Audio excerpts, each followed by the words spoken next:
మనం మన నిజ జీవితంలో ఎన్నో రకాల విషయాలను తెలుసుకుంటూ ఉంటాం.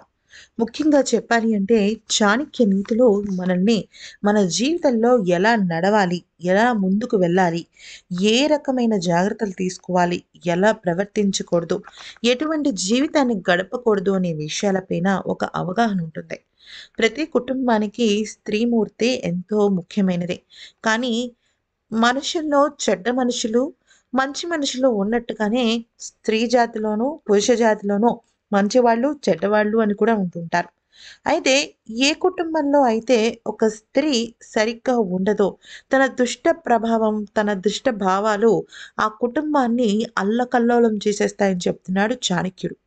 అయితే చాణక్య నీతిలో ఏమని ఉంది అంటే, సాధారణంగా ఆడవాళ్ళందరూ కూడా వాళ్ళ కుటుంబ మంచి కోసం ప్రాకులాడుతుంటారు. కానీ ఈ మధ్య కాలంలో మనం చూస్తున్నట్టయితే చాలామంది స్త్రీలు భర్తను పెళ్లి చేసుకున్న తర్వాత కూడా వేరే ఇంకొక సంబంధం పెట్టుకుంటున్నారు.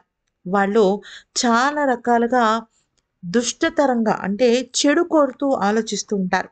అటువంటి ఇంట్లో ఎప్పుడు కూడా సుఖ సంతోషాలు ఉండవు. అంతేకాకుండా అలాంటి స్త్రీ ఇంట్లో ఉంటే ఒక పాము ఉన్నట్టే. పాముకు పాలు పోసి విషాన్ని బయటకు తెచ్చుకున్నట్టే అని చాణక్యుడు చెప్పాడు.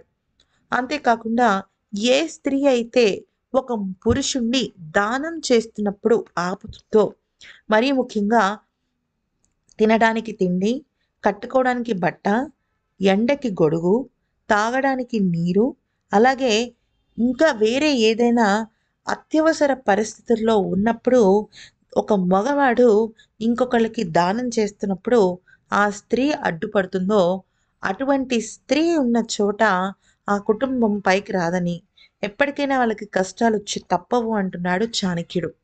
దానికి తోడు ఎప్పుడూ కూడా నిత్యం కంటతడి పెట్టుకునే ఒక స్త్రీ అస్సలు కుటుంబాన్ని పైకి తీసుకురాలేదని, అటువంటి కుటుంబంలో ఉన్న భర్తకు క్షీణం జరుగుతుందని చెప్తూ వచ్చాడు. ఎందుకంటే ఆడవాళ్ళ మనసు చాలా గట్టిగా ఉంటుంది. ఎటువంటి కష్టాన్నైనా ఎదుర్కొంటూ ఉంటారు. అలా అని అసలు కళ్ళెమ్మట నీళ్లు రాకూడదని చాణక్యుడు చెప్పలేదు. ప్రతి చిన్న విషయానికి ఏడుస్తూ ఉండటము, నట్టింట్లో జుట్టు దువ్వుకోవటము, అలాగే ఎక్కడ పడితే అక్కడ అపరిశుభ్రంగా ఉండటము, ఇవన్నీ కూడా ఒక స్త్రీమూర్తి లక్షణాలు కాదు అని చెప్తున్నాడు చాణక్యుడు.